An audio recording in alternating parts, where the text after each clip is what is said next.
everybody, welcome to Magic 101 on the channel. It's the first time we've really been doing this, and I hope that it helps some people out, and I hope you guys enjoy it, and if you do, we'll continue to make them.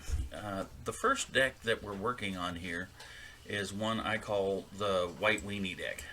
It's an old standard for Magic, obviously, and I'm just going to show you kind of the cards that I use for this particular version and kind of explain how I use them and why I got what I do in there, and then I'll show you a couple of games with this deck. Now, the idea behind a White Weenie deck is just getting a bunch of little 1/1 white creatures out there and then just kind of overwhelming your opponent. I've got a few things in here that make them a little bit bigger, but for the most part, really you can just overwhelm them with 1/1s. Now, the Charm Stray is just for the first couple turns. It's something that can get out there in a hurry, and it builds up to a decent enough creature if there's a couple of them, but really it's just out there to be a chump blocker or to attack when need be. Now, this Cleric class, as you can see here, is one of the more useful new classes. You see it in a lot of the decks. For its first ability, the one that you get just for putting it out there, you're getting the Angel of Mercy ability of an extra life every time you gain life. So instead of 1, you're getting 2, that kind of thing. The second part, which is probably the best part of the whole thing, is when you gain life, you put a 1/1 token on your creature. It requires 3 colorless mana and a white mana to activate, but after that, every time you gain mana, or every time you gain life, you're putting a 1/1 token on a creature. And as you can see, as we go along here, there's a lot of stuff to help you gain life. The third one is kind of it's not a big bomb, which is what people usually associate with the word bomb is, you know, the 10/10 that drops out and destroys everything or that kind of thing. But in this case, it can be really effective because it'll pull back one of your creatures that's already been bumped off, give you life for their toughness, and since you've already activated the level 2 portion to get to this portion, you're putting +1/+1 counter. Now, Daxos, the other options for Daxos here are multitude. There's tons of them out there doing it now. For example, where'd he go? The Anointed Priest. Hey, I lost him. The Anointed Priest is one of them. He will come out, and every time he gains a life, or every time you play a creature, you gain a life. And that's great. It's fantastic, but he comes out and he's just a 1/1. So that's, or he's a 2/2, and that's great and all, but if you put Daxos out, he gets the devotion that of white, and so he can be a 2/10 or, you know, 2/8, that kind of thing. So it gives him a little bit more durability. Now, mind you, he can be killed with enchantments, but not a whole lot of people actually run with the anti-enchantments. So next you got the Minimus Containment. It's the new one from the Forgotten Realms set. It turns any permanent into a treasure, and sure, they can sacrifice it off, but it takes it out of the board. You don't have any more abilities, so if you bump off, say, their Daxos, they aren't gaining life, even though the Minimus Containment didn't kill it. It's just kind of an elimination card. Now, the Pilgrim of the Ages is one of my favorite new cards. It's kind of silly, but it's just, as you can see, it's a 2/1 that when it comes into play, you go find a Plains card. Now, I've always been fond of mana filtering like that, where you kind of pull it out of the deck, and it makes it more likely that you're going to run into the cards that you need instead of more mana. So I like the Pilgrim of the Ages for that. Additionally, the Pilgrim of the Ages is a card that I like to call kill me cards. because you can attack with him, get him killed, and then pay 6, bring him back to your hand, cast him again, and filter out another planes. I love that about him. Priest of Ancient Lore, another one out of the new Forgotten Realms set. Pretty obvious here. He comes into play. You gain life and draw a card. Both exceptional in this deck. The Heraldic Banner, originally I kind of put it in for just the mana, but the fact that it's getting +1, +0 to all of those white weenies out there is actually pretty epic. Icing Death Frost Giant is really just in there to just kind of be a bigger creature, but sometimes the sword that he turns into is actually pretty handy. Now, this is one of the big ones, the Teleportation Circle.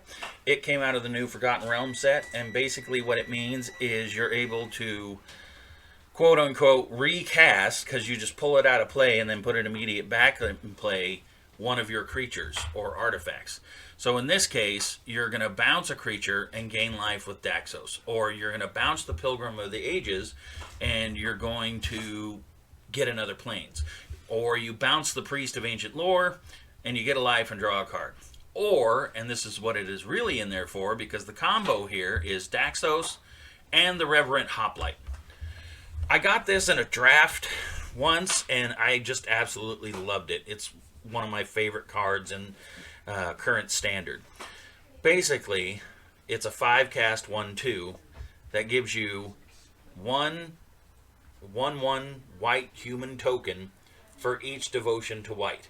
Now, by the time you've got the mana to cast him, hopefully you've got 5 white out there, and so that drops 5 new 1/1s into play, who are possibly bigger thanks to the Heraldic Banner, who possibly give you life because of Daxos, who possibly on and on and on. And then the Teleportation Circle is used to just constantly bounce this Reverent Hoplite back. I absolutely love this combo, and I've actually seen people close up and walk out because of the combo going on. So now that's kind of my take on the White Weenie deck. So let's go and give it a try, and you guys can see how it works.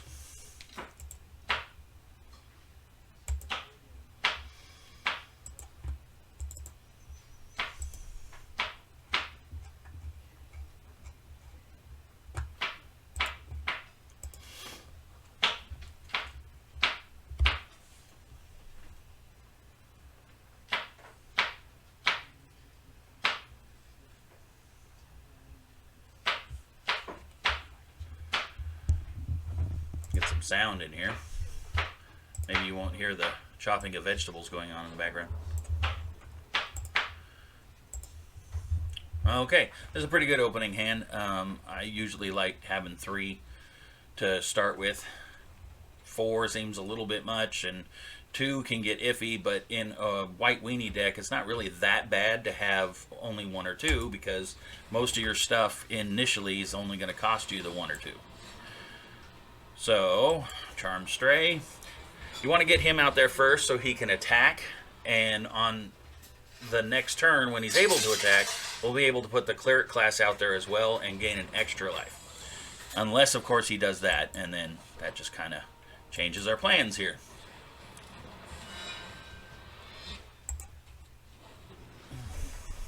It's still manageable. Lots of Death Touch. That's never fun.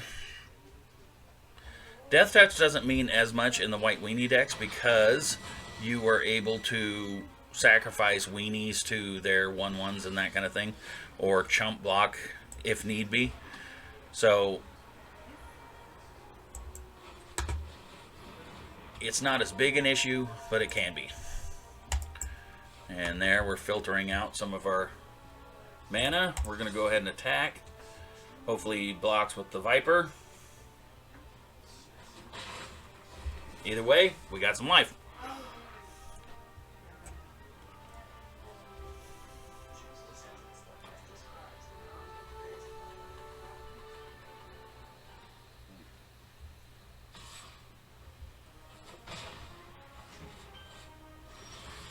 Ugh, drawing way too many planes.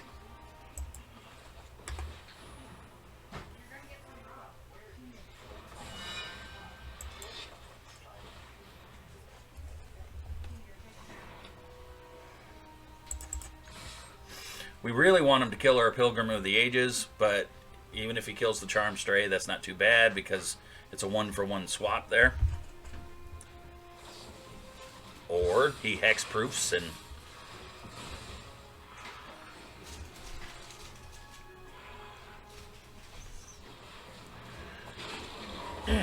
that's a little dangerous. We need to get some weenies out here to, well, we need to make our stuff bigger is what we need to do. There we go.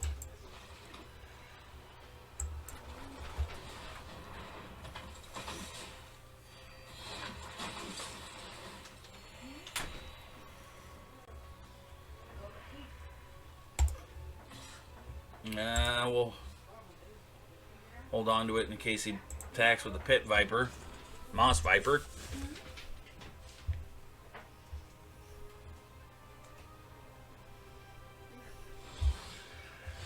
Kind of an odd one. He didn't attack.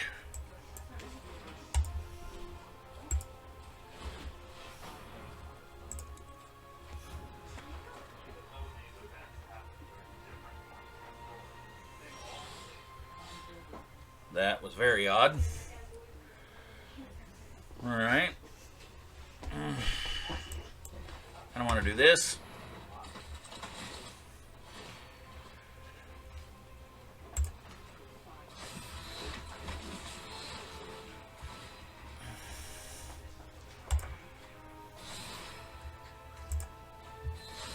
Just kind of randomly throwing stuff around here.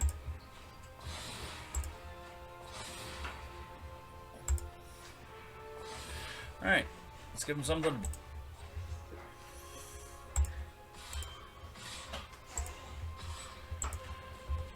So he's going to have to block something there. Chances are my one soldier token isn't coming back, and the Pilgrim of the Ages should get killed as well, but let's see what happens. Oh, nope, he just straight up took the 9. Kind of odd.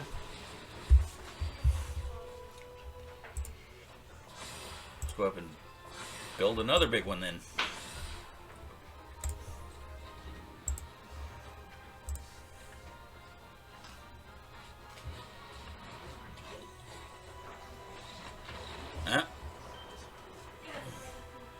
Sort of felt like he should have been swinging away with the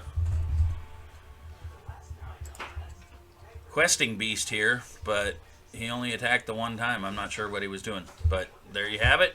We entered the game at 51 life, and let's see, 5, 6, 7, 8, 9, 10, 11, 12 creatures on, I believe, turn 7. So not bad at all. Let's go ahead and do another one.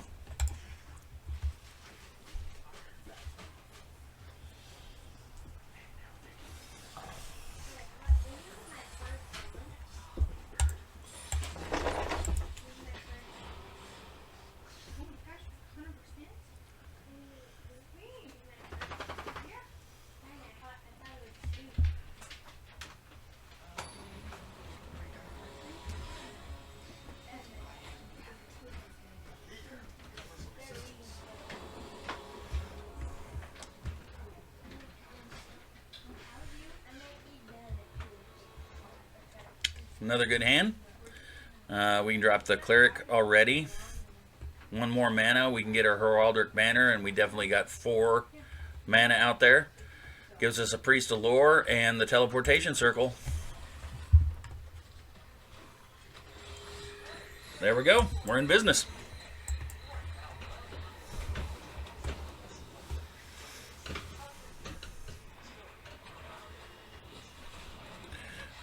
Looks like they're doing the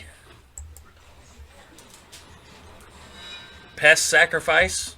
Expect to see a Witch here soon. Maybe the Witherbloom Adept.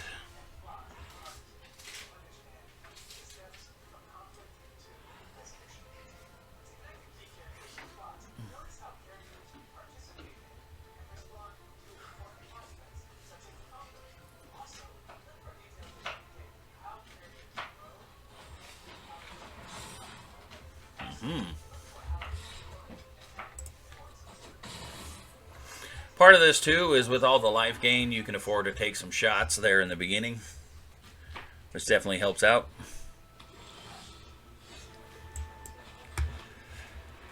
Okay, let's go ahead and get this out there.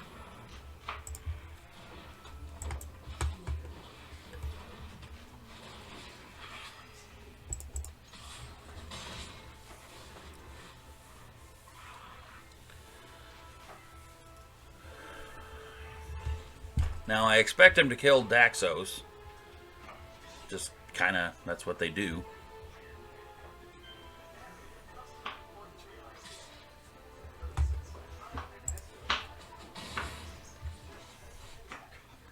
Content to make trades here because I'm going to get 3 back for the Charmed Stray that's coming into play. He's not going to like the teleportation circle. And there you go, I win 3. And then I pull the Charmed Stray. You can actually hit so you don't want to bounce anything back, but it doesn't hurt me any because putting the Charmed Stray back into play gives me some more life.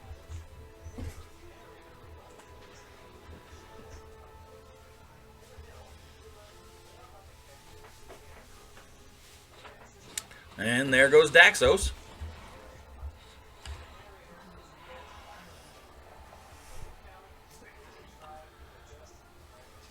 Will not be shocked to see the Charmed Stray go next. Oh. It's going to get our... Okay. Let's do this.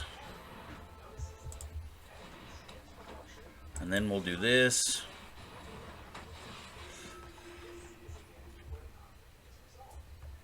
And may as well do that. And we attack with that.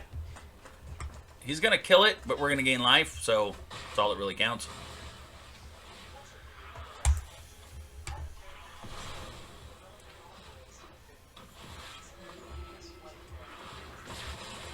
Oh no!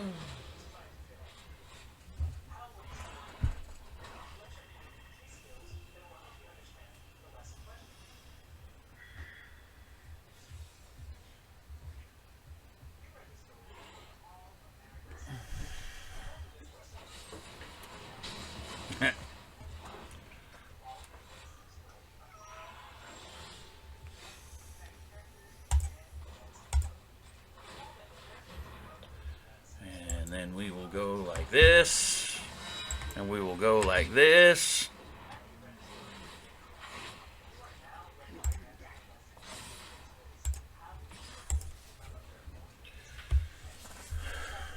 I really don't want the Priest of Ancient Lore to die, but if I can take out his one creature, it gives me more free reign to attack the next round. A big problem with a deck of this sort is they tend to use nukes, Wrath of God, that sort of thing, and it wears you down.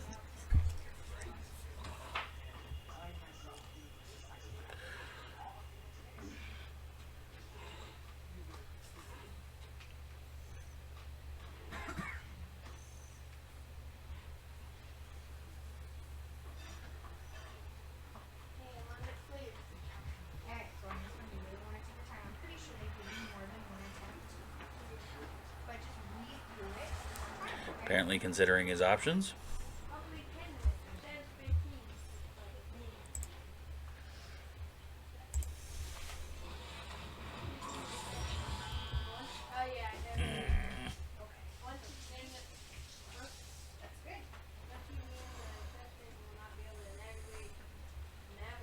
This is going to remove creatures and planeswalkers.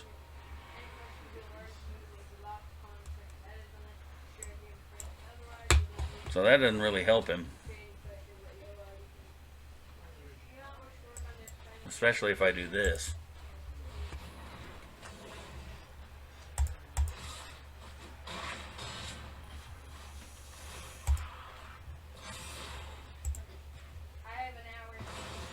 Now, I couldn't bounce the Charmed Stray again because if I did, he would lose the 1/1 tokens. So that's got to kind of work around that once you get the teleportation circle out. I'm pretty sure he's going to concede right here, but you never know.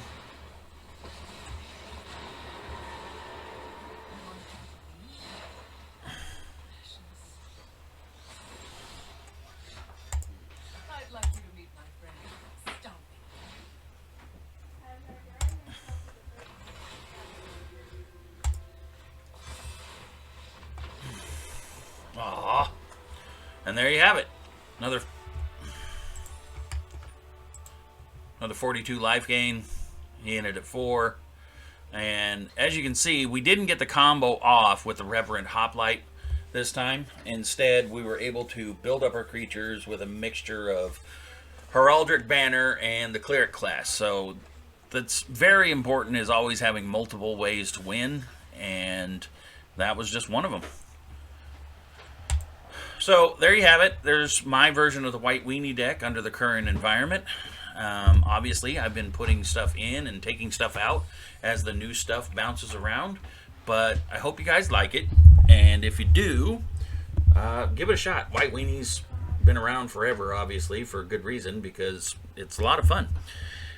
Now, I'm going to move on and start working on another video for you guys. Just remember, you gotta like, share, and comment, and definitely subscribe, because it really helps us out. Comment down below if there's any decks you'd like to see me give it a whirl with. I've been playing Magic since Forgotten Realms, so I've seen a lot of stuff come and go. Thank you, and we'll see you next time. Bye-bye.